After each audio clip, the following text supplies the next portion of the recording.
Alrighty, hello. We're doing an interview. So, Yes, it is. what's the topic today, young man? Well, whatever you want to talk about. I don't know. Do you want to talk about the pandemic? Are you sick of that topic? You want to talk about? I have no thoughts on the pandemic. I got tested. I'm safe. Yeah. Rebecca's far away from any city. Yeah. In the desert. I mean, I can't think of any healthier way to escape this. I've told you before that I think it's a Russian biochemical attack, and this idea that it comes from China. But what do we have here? I was just talking to one of my top Chinese, collaborators in fashion stuff today. Yeah. Julie Tsui, and I said, there are no cases in Chinatown. So if it comes to China, why aren't there cases in Chinatown? Only 20 people have died in San Francisco. Obviously, that's 20 too many, and I'm not like Giuliani or... Very small compared to... What? Very small compared to Italy and New York, though.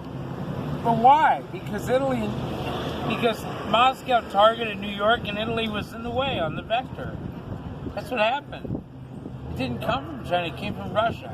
Russia bred the germs, or whatever they are, the microbes, the virus, weaponized it, aerosolized it, and sprayed it all over the shit. All over New York. And this makes sense from the Russian perspective because Russia doesn't really understand us at all. They don't understand that New York, to them New York is a big Harlem. So New York, Chicago, to them Chicago is still what it was in, The Adventures of Augie March. Or the novels of Nelson Alden. Like the 30s, I guess, 20s, 30s? Teeming, everybody's at the, what do you call it, Maxwell Street Market. Well, there is some, it is like that. Left, but the Russians don't see it that way. The Russians don't understand that American society is now, suburbanized, techified. Well, it depends on where you are. Yeah, you got some places where it isn't like that? Where would that be? Well, New York and Chicago and here and Boston are still like. You don't think this town is techified? I think. No, it is, but it's not.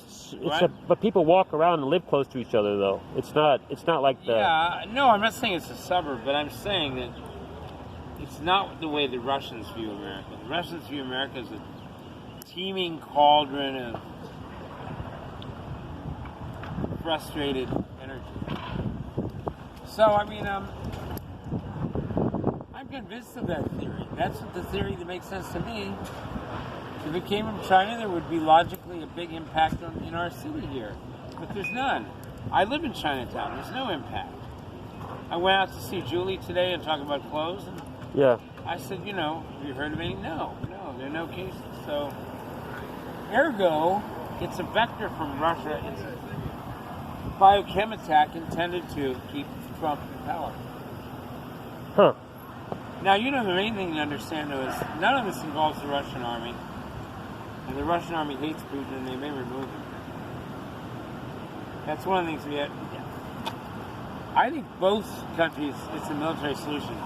I think the Navy should step in this country, and the Army should step in Russia. Well, do you have any predictions as how things will shake out or whatever? What will happen? Well, the guy is such a fucking cabbage head. You mean Trump or Putin? Putin is not a cabbage head. Putin is very smart Satan. After the Lysol gate, after the debacle of discussing... Injecting cleaning products? And lying in your body. Yeah. It really had the flavor of 1930s fascist practice. Let me make a point about that. Thank you, my dear. It's my ex-roommate over here. How you doing? What's up? Hello. It goes to the whole question of fascism, because one of the features of German fascism in particular was the flight into crank thinking. Astrology.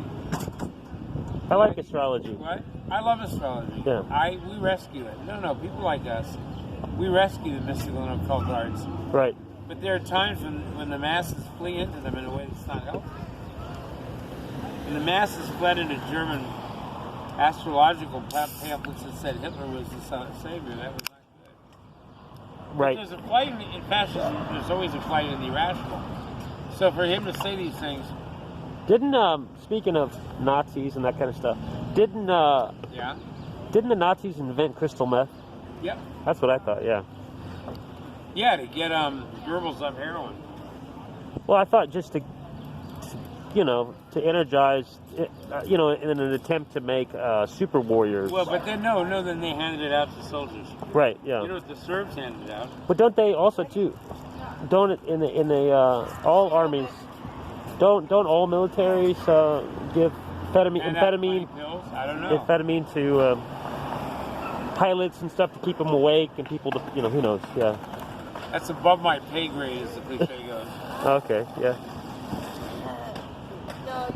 I'm just a humble analyst who happens to talk to everybody. I get like 5 queries a day from the White House for most of my donations. Did you ever check out the Tiger King thing? Did you check that out? Have you heard about that? I heard the phrase. What was that about? It's a show about these individuals that have these zoos, these personal zoos, the tigers and stuff. But I thought you would find it interesting. It's what if somebody was to blow up the zoos and free the animals? Well, it's I forget how many episodes, but it's a documentary series. It's about maybe 7 episodes. But I thought you would appreciate it. I'm sure I would. The main Tiger King has it reminds me of you a little bit in terms of fashion. Really? And, well, yeah. I mean, I like All right. I mean, you got to check it out, see for yourself. Okay, I'll see what I can figure it out. Yeah. Rebecca is so much for animals and so against people. But she's a Sagittarius. She's born December 5th, right? What? Isn't she born December 5th? Who? Rebecca. Yeah. Well, yeah, Sagittarius. December 4th. Oh, 4th, okay. I think. She's 2nd or 4th. Okay. I'm getting old. The 5th is, what is that person? Joan Didion? Is that how you say it? Joan Didion, yeah. That Didion. writer. Do you like that writer? I know about it, but I've never. Okay in the beginning. Okay. Well, Slouching Toward Bethlehem was quite a good book. I was around when she wrote it. Slouching Toward Bethlehem was originally an essay about the Haight-Ashbury, written for the New Yorker, and I was here when she came. I met her. She came around the Haight. She interviewed a lot of people. yeah. Yeah, it was pretty good, actually. What do you think? This is Later, she became a self-parody. This is gonna end pretty soon because it only has so much space on the phone. But do you have any thoughts on the Biden thing? I mean, that seems weird that they chose him as the contender or whatever. I don't think he's relevant at all. I think the convention is going to change everything. Oh, you think they're gonna put somebody else in? Yep. I hope they do because he seems not up for it at all. He doesn't seem. I think the ticket will be Buttigieg? No, Andrew Cuomo and Elizabeth Warren. That would be great. They would win, I think. Of course they would. Well, I hope that happens. I mean, do you have any inside information about that? No. Just a theory, okay. But I worked for Mario Cuomo in '92. Huh. He didn't run. That's the father, right? Yeah, I was one of the people who wanted him to run. Did you ever know Gianni Russo? No, who's that? He played Carlo in The Godfather. But You knew I knew? who's that? Richard Bright. You know who he played? He was in The Godfather? In the whole series, he played Al Neri, Huh. the enforcer for Michael. Kind of stocky. Okay, but yeah, he was kind He of got killed in a bus crash in New York.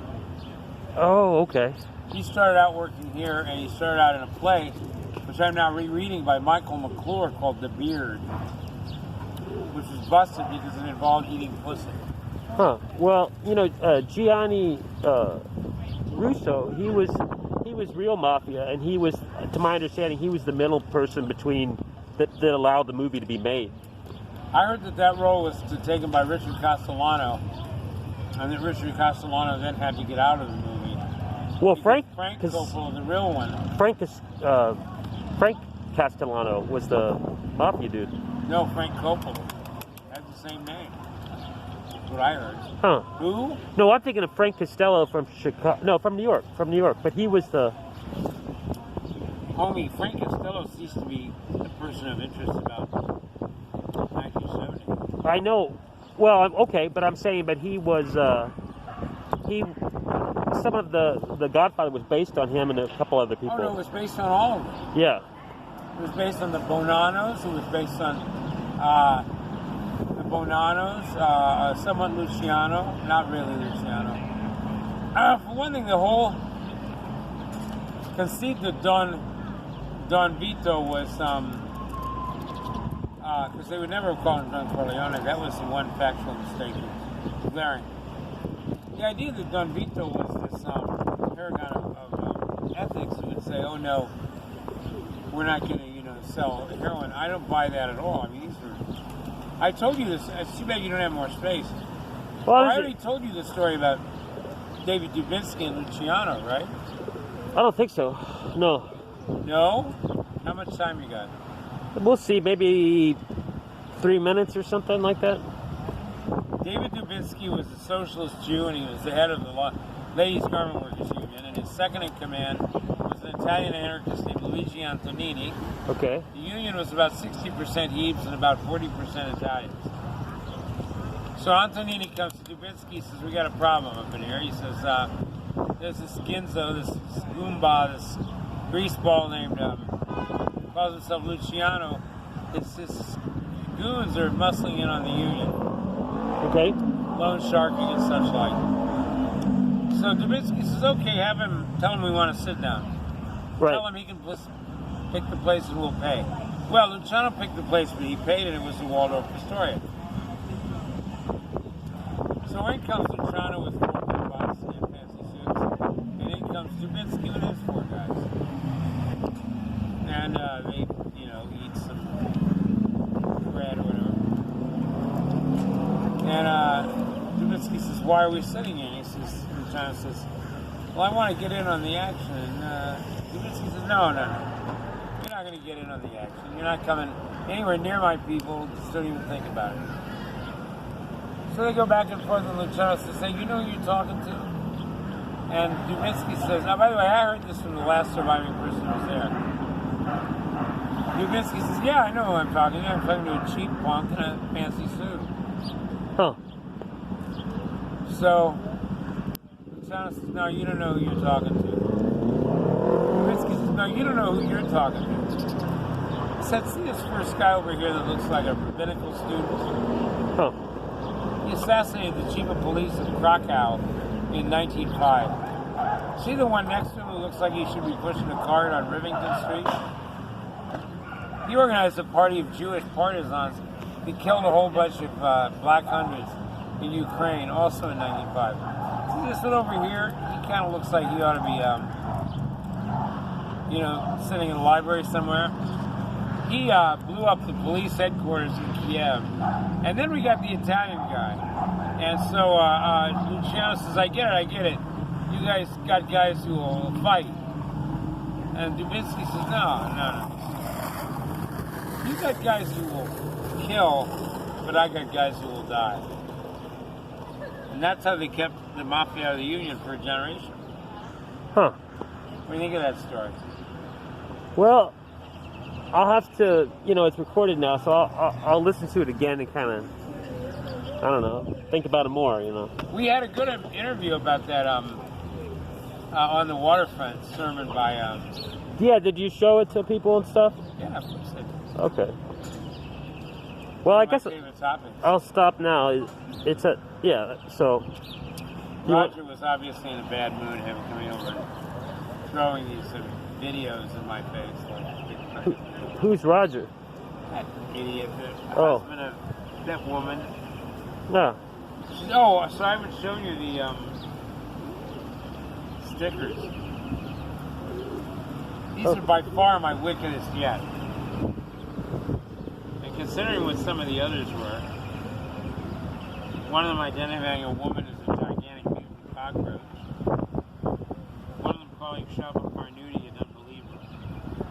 And citing his assassination. Hopefully, Hopefully what? Don't pussy out. Oh! Did I tell you the whole gigantic adventure that went on with the Swede? Well, vaguely, yeah.